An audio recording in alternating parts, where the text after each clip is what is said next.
Chapter 8. Trouble in the Mysterious Beyond. The day was warm.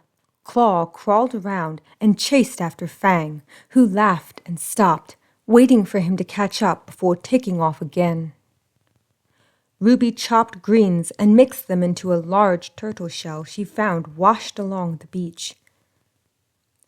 Great trees were tied together by a set of woven vines, large leaves laid over the top to shelter them from the rain and provide shade from the bright circle.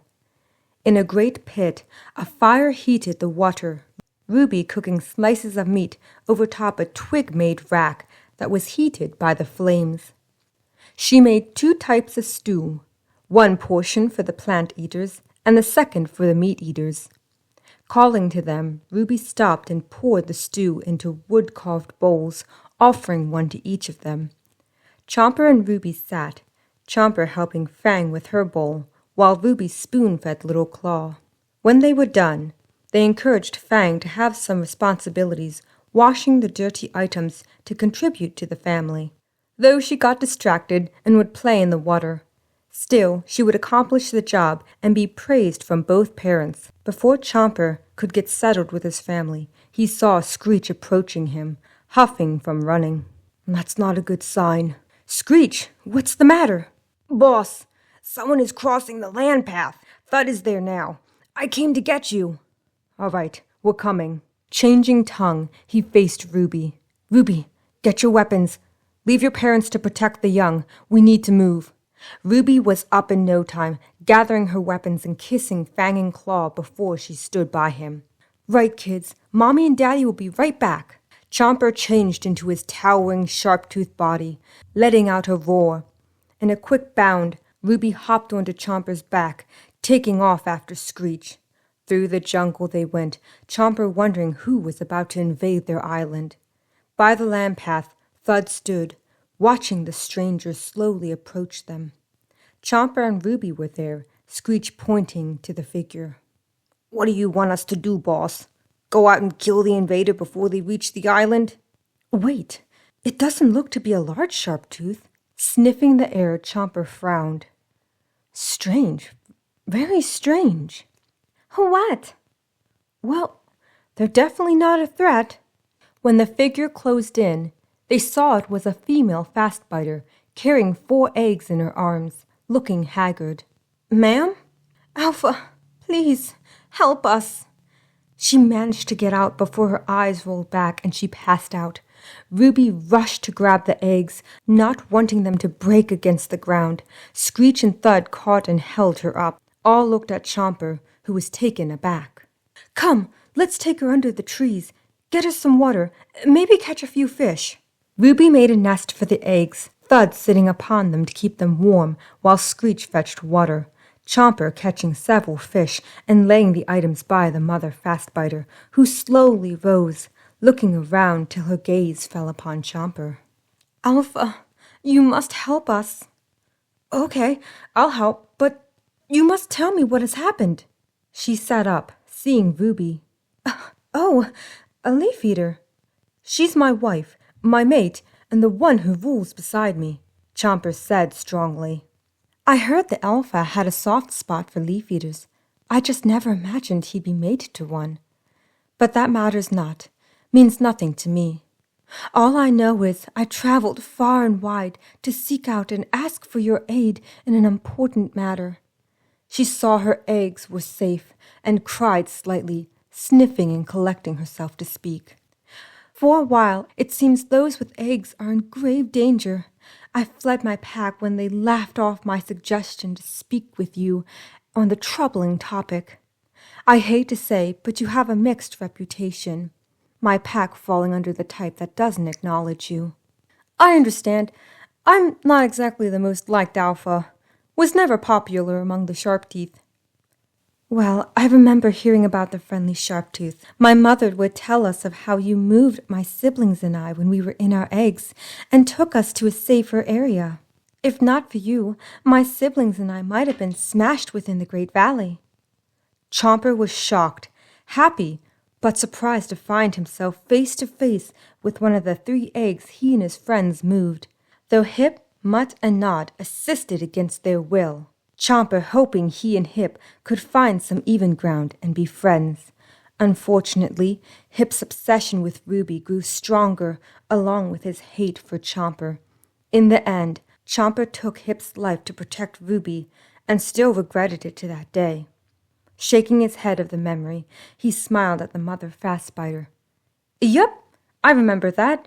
The bullies helped my friends and I with the rather large task. I find it hard to believe Hip even helped you, Ruby added. Anyway, it seems our worst fears have come true. Without a feared alpha, some leaf eaters took it upon themselves to seek revenge on our kind. They go around killing mothers and smashing the eggs. So I came here, asking for you to investigate and put an end to these senseless and horrible killings, to stop the herd who's doing this. Chomper swallowed hard, realizing why the feared Sharptooth and Redclaw were both so cruel, vicious, and mean to the leaf eaters. It was their way of keeping order and control, to prevent them from rising up and attacking them. For there was strength in numbers. Herds could easily take down a single Sharptooth. Even worse, they could band together and take many Sharptooth out, mothers with nestlings being the easiest target. Not to mention, it cut off another generation, allowing the leaf eater numbers to grow, though it would have a ripple effect and ultimately ruin the balance of the great circle of life. By his side, Ruby was, knowing they couldn't sit by and enjoy their peaceful life, having the knowledge that mothers and their young were in danger. While she was half-tooth and would never be taken seriously among the Sharptooth, Ruby hoped to help in any way she could. Chomper. Right. Ruby and I will look into this at once. We'll leave tomorrow for the mysterious beyond. As for you, ma'am, you're welcome to stay here till we return, and the coast is clear. Thank you, Alpha, she said with a glimmer of hope. As promised, the following day, Ruby packed supplies, Chomper changing into his fast runner form, thinking blending in might be easier to locate the vengeful leaf eaters. Fang helped Ruby as Claw crawled around and climbed onto Chomper's tail, while Rodney, Trudy, Screech, and Thud were given instructions from Ruby. Her mother and father will stay with Fang and Claw. Of course, we'll look after them. Trudy smiled and picked little Claw up to hold him close. Yes, now is the time for you and Chomper to fulfill your duty as leaders of the Sharptooth. I love you both. Screech, Thud, you two will take care of the fast spider mother and make sure to patrol the island. By tomorrow the land path will disappear, and with luck we'll be back by the time it reappears. Kissing and hugging their young, Ruby and Chomper made their way to the land path, crossing it and reaching the far side by noon. They stood for a moment, watching as the water level rose higher and higher the land path. Their way home was cut off for a few weeks. Taking a deep breath, they left, heading far into the mysterious beyond. What kind of jerk kills mother and their young? I mean, apart from someone like Redclaw. Who can say? Someone who clearly doesn't understand the great balance. Someone who doesn't respect the circle of life. Are we dealing with another insane killer like Stephanie, only in leaf eater form? Chomper shuddered at the thought of Stephanie. Ugh. Boy, I hope not. As they went deeper into the mysterious beyond and farther from the warmth of the beach and island, it grew colder and colder. The leaves on the trees were all but gone, leaving only bare branches. The skies grew gray, and Chomper sniffed, his nose becoming congested from the bitter cold. Must be the cold times already. Ruby held layers of woven vines and leaves over her, keeping the wind from cutting through her. Still, she found it hard to keep going. Let's find shelter for a while. All Chomper could do was nod, finding he minded the cold more since he was used to the tropical climate on the island. They found a large cave to stay in, Ruby starting a fire for them to warm themselves by. Ruby held her hands up, rubbing them before holding them close to the flickering flames. Chomper hunkered down and wrapped up, trembling and coughing. Are you all right, Chomper? Yeah, just cold. Ruby got up and went to sit by him, laying her woven cover over his back. I know. It's not much, but I hope it helps. It does, Ruby. Thank you. Chomper leaned into her, glad she shared her body heat with him. Ruby looked up, and it was too cloudy to even see the stars, which meant it'd be hard to tell where they were, though they could still see the bright circle, which would provide some direction. With a yawn, she was lulled to sleep by the sound of Chomper's purring. They slept in the cave,